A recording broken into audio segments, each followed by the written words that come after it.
हमने कल ही कहा था कि परसों शिक्षा विभाग ने सारा मसौदा बना करके रोस्टर को क्लियर करके उसको जनरल एडमिनिस्ट्रेशन में भेज दिया है। अब जनरल एडमिनिस्ट्रेशन उसकी समीक्षा कर रहा था। हमने उस दिन भी कहा था कि 25-30 हजार से कम नहीं होंगे, तो जो एग्जैक्ट फिगर है वो उससे कम नहीं होंगे और एग्जैक्ट फिगर कैलकुलेशन के बाद आपको हमको लगता है 2-3 दिन में दे दिया जाएगा।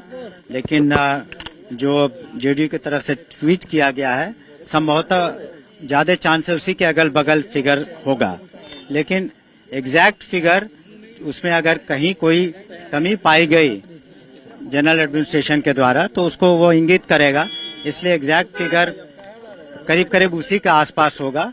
लेकिन हम जैसे भी जनरल एडमिनिस्ट्रेशन से ये सूचना हमें प्राप्त हो जाएगी तो हम लोग एग्जैक्ट नंबर किस सब्जेक्ट में कितना होगा वो सारी चीजें हम लोग आपको अवगत करा देंगे। लेकिन शीघ्र नहीं, उसकी आवश्यकता नहीं है, नहीं उसकी कोई आवश्यकता नहीं है, इसलिए कि हमने तो कहा ना कि परसों ही हम लोगों ने अपना काम करके पूरा कर दिया।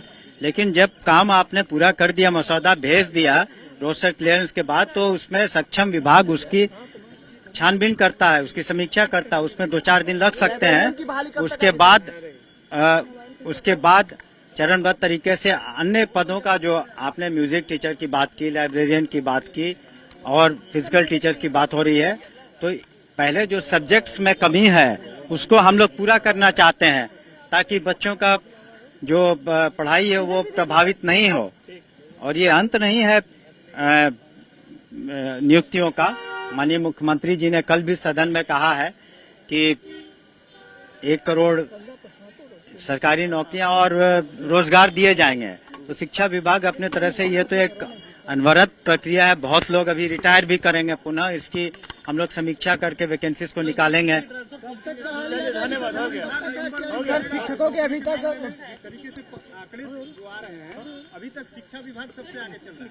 आने वाले समय में 1 करोड़ में भी नंबर 1 रहेगा। देखिए, जो वैकेंसी और आवश्यकता के आधार पर हम लोग नियुक्तियां करते हैं और माननीय मुख्यमंत्री जी ने जो अपने सदन में भी कहा और उसको हम लोग पूरा करेंगे ताकि बच्चों के पढ़ाई लिखाई में कोई दिक्कत ना हो। धन्यवाद।